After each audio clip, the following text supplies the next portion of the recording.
नमस्कार। एउटा लघुकथा वाचन गर्न गइरहेको छु। लघुकथाको शीर्षक छ औकात। माइतीको नियासो मेटाउन गएकी सविताले फोनमा फर्काइन्, तिमी जस्तो दुई कौडीको सँग जीवन चल्दैन, बार के गर्छु? जिस्किएर भनेको विधान सुन्दा मोह आउँछ, मेरो मन बेचैन हो। आखिर मलाई के भो?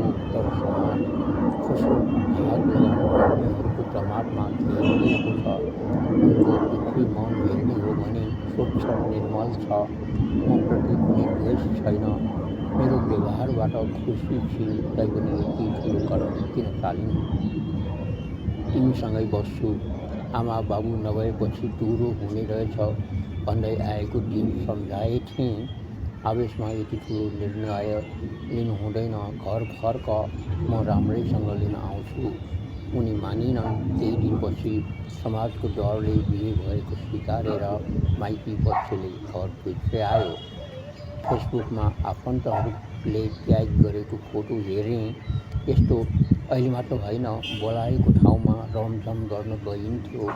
तर यसपालि मलाई नै देखाउन पोस्ट गरेको भन्ने पुष्टि हो।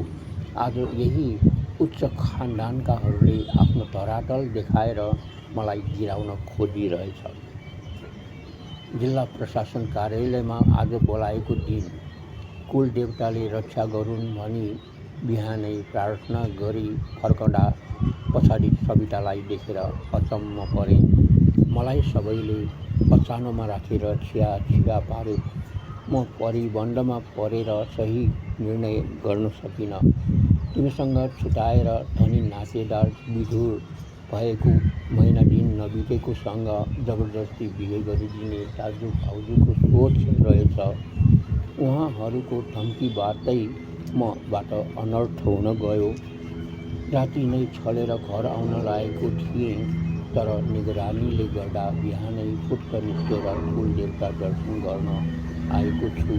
म तिमीलाई छोड्दिनँ। तिमी नै मेरो सर्वस्व, तिमी नै मेरो जिन्दगी। दुवैजनाको सँगै भेट हो, उद्देश्य एउटै, चाहना एउटै। दुवैजना मनको भारी बिसाएर घरतिर लम्कियो।